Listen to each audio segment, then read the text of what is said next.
Booyah! What's going on, ladies and gentlemen? Welcome back to the Fringe. I thought we were done talking about this. I really thought, after reporting yesterday about what happened in Nova Scotia with a woke school board saying that children who were coming here from other countries were somehow intimidated or afraid of men in uniform. So any veteran who was attending their Remembrance Day ceremonies were told, come in civilian attire. Don't wear your military uniform. We just want everyone to feel safe. We don't want anybody feeling awkward or uncomfortable. I'll say what I said in yesterday's video again. War is supposed to make you feel uncomfortable. That's the reality of it. That's why history should be taught. That's why we shouldn't be erasing our history. I think it's only important that we teach it so that we don't repeat the mistakes of our ancestors of the past.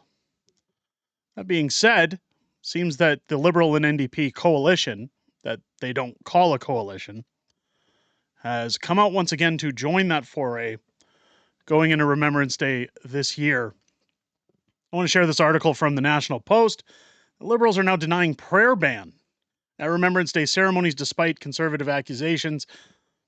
This is the issue I have, is that when we're talking about religion, you have the right to choose your religion. You have the right to express your religion. And when we look at the thousands upon thousands of Palestinians flowing through our streets talking about their religious beliefs, saying that Canada should perish, that US should perish, while on Canadian soil and tearing up our flags, we're being told that, hey, it's offensive to pray and believe what you want to believe after attending a Remembrance Day ceremony to pay respect to those who have fallen and those who continue to serve in our military.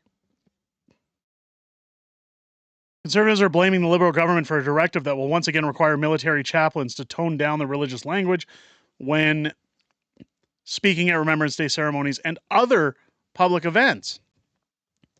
Conservative MP Chris Walkerton said in a question period on Friday that the so-called prayer ban undercuts the spiritual significance of Remembrance Day for both chaplains and many in the broader military community. I agree wholeheartedly. Remembrance Day is a time for reflection and healing and hope, and for many veterans, praying is part of that journey, said Walkerton. He called the directive draconian, much like a ton of other measures the Liberal NDP coalition have put in place. Parliamentary Secretary for Defense Marie-France Lalonde was quick to dismiss this accusation, of course, saying Walkerton was both misrepresenting the directive and playing partisan games over a matter that was once out of the government's hands. Let's be absolutely clear. I love when they start their sentences like that because you know it's just a bunch of BS. The Chaplain General issued the directive independently, and it does not ban prayer. Actually, the directive simply seeks to help our chaplains make their public addresses more inclusive and reflect the spiritual diversity of Canadians and Armed Forces members. Here we go again with DEI. You can't just do what you want to do. You can't just be who you are. We have to accept everybody else. But if you're white, if you accept Christian values, if you carry values from anywhere from the 1990s prior, all of a sudden you're a criminal. You're the one who has to change, but we have to accept everyone else. Later in the afternoon, Conservative MP Blake Richards, chair of the House of Veterans Affairs Committee, circulated an open letter calling for an emergency committee meeting to discuss the directive. Richards called the Bloc NDP caucuses to stand up for our veterans in an accompanying social media post. The new directive was issued to military chaplains last October in response to a major Supreme Court of Canada decision on religious neutrality, swapping out the term public prayer for public reflection.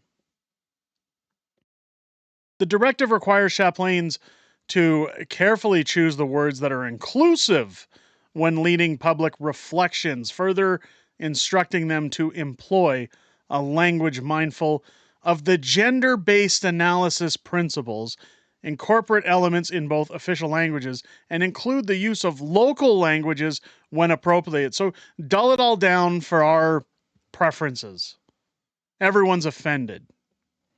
Chaplains who don't comply could face remedial disciplinary and administrative actions per the directive's enforcement provisions. Again, you're not allowed to have your opinion. Chaplain General JLG Beasley indicated in the directive that the Supreme Court has strict standard for religious neutrality by the state, which the military has a legal obligation to abide by. They nevertheless agreed last November to put a temporary pause on the directive after receiving multiple complaints, meaning that Remembrance Day ceremonies went forward under the old rules, as they should. A committee was subsequently set up to further review the new policy, but it has yet to issue any recommendations. Defense Minister Bill Blair accused the Conservatives of unfairly attacking Beasley's reputation. Any suggestion that our chaplain general ban prayer is disrespectful to the excellent work that our chaplains do in tending to the spiritual well-being of all members of the Canadian Armed Forces, they told the National Post. Royal Canadian Legion spokesperson Nujma Bond also rejected the Conservatives' characterization of the new policy as a prayer ban. While military chaplains are required to modify their language, that decision does not eliminate the inclusion of a prayer to God or a higher power by other spiritual representatives at Legion ceremonies. The problem here is that we're talking about restricting it in order to appease a small percentage of people. We're trying to appease people who want to have a freak show and make it all about them instead of using this day to reflect upon those that require our attention. I've said 1,000,000 times over, our veterans are the backbone of this country. We wouldn't have this country without the men and women in the military that have put their lives on the line to make sure that our freedoms are upheld. Prayer will remain an important part of Remembrance Day ceremonies organized by the Legion, including the one at the National War Memorial. I don't know what to make of this anymore. Now, if you want me to take it a step further, so that people aren't saying, well, Derek, you're just being insensitive. You're not really listening to what's being said here. Well, let's take a look at this post on Twitter saying, this is beyond disgusting. I have no words. Vigil for resistance leaders. Bring your candles and pictures, lest we forget. Commemorating 40 days after the martyrdom of the leaders of the resistance fighting for Palestinian freedom. With the poppies. Now, granted, this is Tuesday, November 26th. It's not happening on Remembrance Day. Why is our country being hijacked? Why are we being told by our government on a daily basis that we're all racist, we're all misogynists, we're all part of a small fringe minority, and we're not allowed to uphold our values, but we must constantly accept the values of others? The LGBT community gets 11 months out of the year to parade around and gets more money and more attention than our veterans. Our veterans are being pushed out the window and told that they simply don't matter anymore. Our government doesn't look after them financially. They also don't look after them on the one day that they deserve the reflection that they've garnered from their service. Yet we'll talk about Palestine, we'll talk about genders and people not being offended. We'll make sure that people aren't wearing military uniforms because kids don't want to understand the harsh realities of war.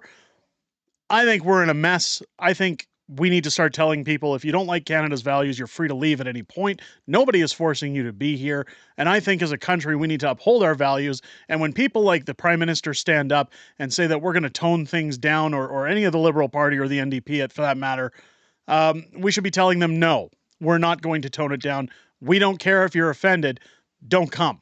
I think that's where we stand as a country. We should stand, at least. Let me know what you guys think down below in the description. Do you see this as a prayer ban, or do you just see it as instrumenting a way to tone out certain words and make people feel all warm and fuzzy inside? Let me know what you guys think down below. Again, if it's your first time here, I hope this video has earned your subscription. Make sure to leave a thumbs up and a comment on the way out. It definitely helps us get this video out there for more to see. YouTube loves suppressing me anytime I talk negatively about our current government. Make sure if you're hitting that subscribe button and also joining us on the quest to 50,000 subscribers, that you're also turning on your bell for notifications. Join me live here on the channel each and every Friday night for Friday Night Fringe, our live streaming weekly show, where we talk about everything that's happened this week in politics, everything we know that's coming up ahead in the week in politics, And I'm joined by my beautiful wife, Mrs. Fringe, as we talk about everything from A to Z and hear your Q&A inside those streams. And we both look forward to seeing you all this upcoming Friday at 6 p.m. Pacific, 8 p.m. Central here on the channel. I hope you guys enjoyed this video and have a great rest of your day. Lest we forget, have a great Remembrance Day as well. Pray for our veterans. I'll catch you on the next one.